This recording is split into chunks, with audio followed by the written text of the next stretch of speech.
संत किए विश्वामित्र विश्वामित्र संत काकु कोंती भागवतरे कपट धर्म जारो नाही स्वभावे संत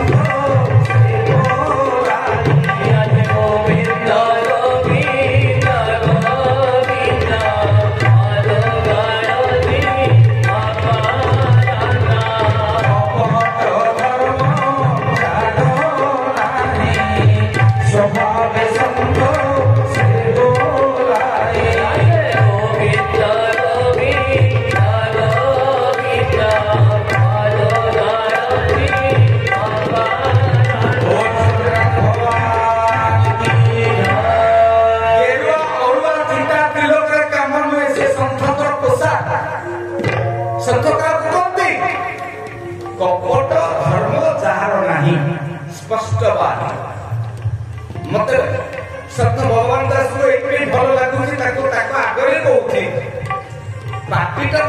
खर अंतरटा परिष्कार नड़िया भगवान बेसी भल पाती जा जगत में बहुत लोग अच्छा भल मधुर कथा कहे किंतु आपण पछपटे छुरी मारी से चरित्र किए मारीच से चरित्र किए कारणनी जे परिष्कार कथा कहे ता हृदय आगुरु देखु देवता पछुरु देखु देवता संबलपुरी भाषा किंतु बहुत लोग अछंती मधुर कथा कहिबे पछरे हमर समालोचना करन से मन को त्याग करबा दरकार संथर संज्ञा भागवत कहले जहाँ भीतर कपट नाही ताको संथ बंधे संथ तुलसी कहले संथर संज्ञा कौन संथ सोई दुख परहित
संत मानकर हृदय लहुणी परि कोमल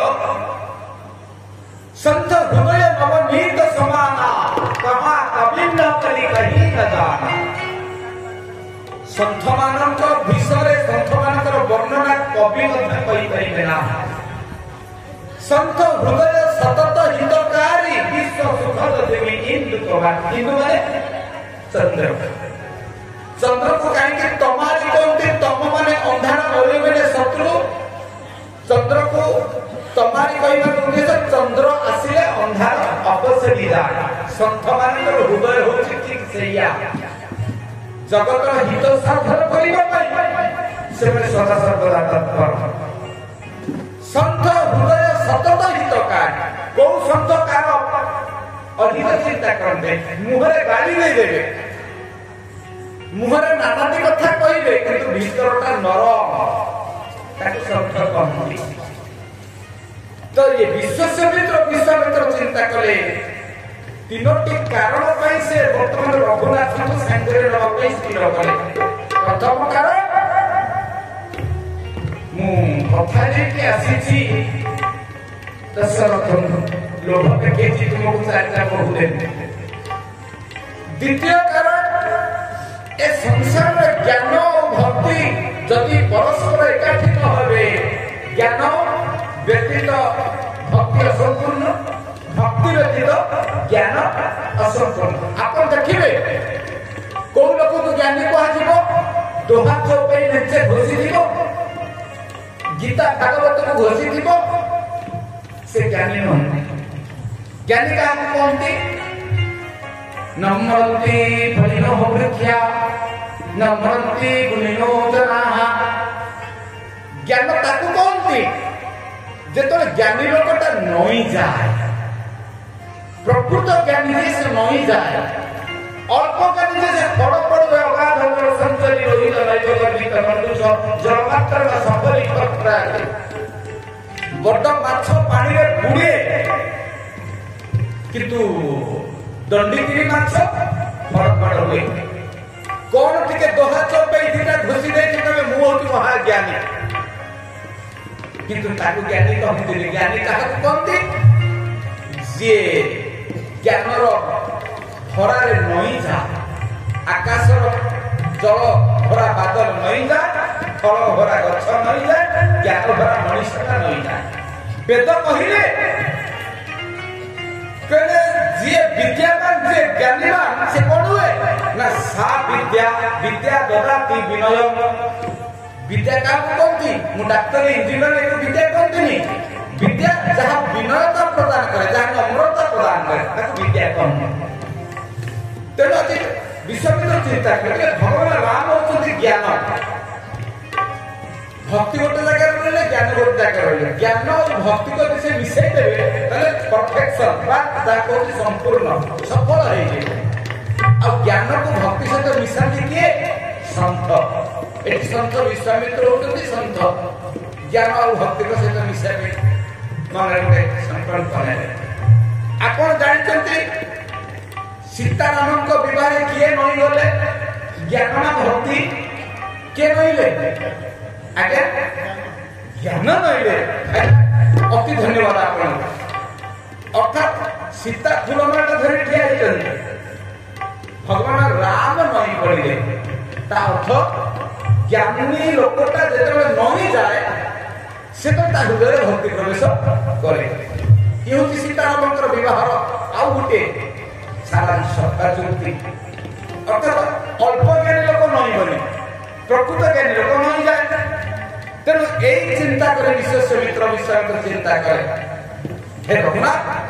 जीवा आउ गोटे उद्देश्य थे क्रोध रूपक ताड़क को मारे अर्थात क्रोध पर जय लाभ कले एबे आउ दीटा प्रतिबंधक रहा काम काम किए कहते अहल्या गौतम नारी सापवश उपलदेव धरती शरण कमल रजकापति कृपा कर रघुवीर गौतम नारी सापवश गौतम नारी सापवश उपलदेव धरती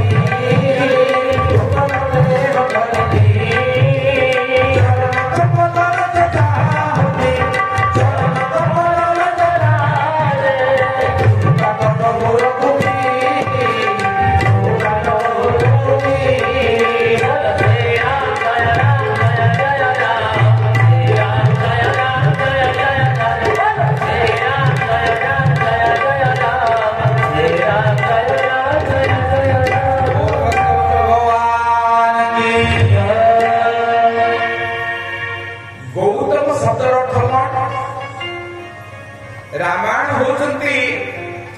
तत्व ग्रंथ भागवत पर गौ शब्द अर्थ इंद्रिय तम शब्द अर्थ अंधार गौतम शब्द अर्थ जे इंद्रिय को अंधार को फोपाड़ी के साधना बड़ा गौतम थे मुनि महाराज के साथ संध्या कथा होती मुनि का कहते जस्य इंद्रियाणि मौनम भवति ताको मुनि कहती जे निजर इंद्रिय को मौन कर साधना बड़े मुनि सबले हुए तुनि अर्थात मुनि ताको कहते गेरुआ औला चिता चिलक मुनि नुहति से मुनि रोटे भेट गौतम बोले गौतम होते मुनि श्रेष्ठ इंद्रिय जयी तेणु तांको कौन कहती गौतम अहल्या शब्द अर्थ अहल्या का कहती गप्परे गौतम पत्नी तदर्थ नाम अहल्या शब्द अर्थ बुद्धिटा जब कामयुक्त हो जाए कोटी अहल्या एठी कामयुक्त कौन हले ना इंद्र सहित निषिद्ध संसर्ग करिथिले नहीं पापचित कार्य करिथिले तेणु एठी बुद्धि रूपक अहल्या एठी काम रूपक इंद्र सहित संयुक्त है अर्थात बुद्धिटा जब काम कबलित हो जाए कोटी अहल्या पुणी संत तुलसी को पचरा भाई तुम्हें लिखिलो कौन ना गौतम नारी श्राप बस गोटे गोटे दोहाले गोटे दिन चली गौतम नारी श्राप बस कही पारे पाप बस लक्ष्य रखते बापा ने विश्वामित्र केड़े उदार केड़े ज्ञानी लिखि पारे गौतम नारी पाप बस किंतु श्राप बस कहीं कहले ना विश्वामित्र होती बहुत ज्ञानी कहले गोटे माटा जब भूल काम कर मो पाटे पाप कहला भूल हो केड़े उदार क्षमाशील से श्राप साप गौतम पत्नी अहल्या स्वामी अभिशाप गोटे उत्कल देह पाप कथा कहले पापटा ना कले श्राप चरण कमल रजता होती ए संसार रे आपन चरण रज होती सब पवित्र रज शब्द धूली आपन चरण रज टिके स्पर्श कर देतु मो माँ बोली कहीं कहले मातृवत पर दारिश पंडित का बंधे जहाँ चारिटा गुण थाए ताको पंडित कहते कौन कौन से गुण मातृवत पर दारिश परधने सुलोष्ट आत्मवत सर्वभूतेषु जह पश्यति स पंडित मातृवत पर दारिश सुखे बड़ झील को निजर माँ पर ज्ञान करे पर धनेशु नष्ट पर धन को जे लोष्ट बदना अदर करे तार एते धन लाभ कोन होला मते प्रभु जेति धन देइछथि सेति के मु संतुष्ट हेबी जेति चुना सेति मातृवत पर दारिश पर धनेशु नष्ट आत्मवत सर्वभूतेषु जह पश्यति स पंडित जे निज पर समस्त को चिंता करे अरे मते तो एते कष्ट होगी मु पांच लोक से लोकटा को अपमान देबी ताकू तो कष्ट हो जदि मते पांच लोक रे को जाय था मते जेति दुख लागुची ताकू विशेष दुख लागियो जे निज पर अन्यमान को विचार करे पर झियो को मातृ तुल्य विचार करे पर धन संपत्ति को लोभ करे नाही ए तीनोटी जिनिस जहा पछर थाए ताकू पंडित कहनती भगवत गीता पंडित क्या कहते ज्ञानामृत भगवान तमाम पंडिता बुधा जस्य सर्वे समारंभा काम संकल्प वर्जिता भगवत गीता रे अर्जुन गले पंडित किए निजे पाठ पढ़ले के पंडित होती ना ज्ञानाग्नि ज्ञान रूप अग्नि तार समस्त कामना को जे नष्ट करे मु आपन को प्रवचन दउची मु कहिबी जे आपण अर्थ को लोभ करथुनी सेपट अर्थ को मु बांधिबारे व्यस्त थिबी मु पंडित नय पंडित का कहते निजर समस्त कामना को ज्ञान रूप अग्नि रे जे जाई देछि ता कहते पंडित तेनु आज विश्वामित्र अहल्या को डाकी कौन ना मो माँ कारण गौतम ऋषि पत्नी पर से होती स्त्री मातृवत पर दारिश रघुनाथ आपण चरण रज पकई दियन रघुनाथ कहले गुरुवर ଜୀବନଟା ରାମ ଅବତାରକୁ କହନ୍ତି ମର୍ଯ୍ୟାଦାର ଅବତାର। ପର ସ୍ତ୍ରୀକୁ କେବେ ଛୁଇଁବିନି, ଜୀବନରେ ମୁଁ ଏକ ପତ୍ନୀ ବ୍ରତ ଅବଲମ୍ବନ କରିବି ବୋଲି ଶପଥ କରିଛି। ଗୁରୁ କହୁଛନ୍ତି ନା, ଗୁରୁଙ୍କ କଥାକୁ ତ ଅପେକ୍ଷା କରିହବନି। କାହିଁକି? ତାର କାରଣ ଗୁରୁଙ୍କୁ ନବ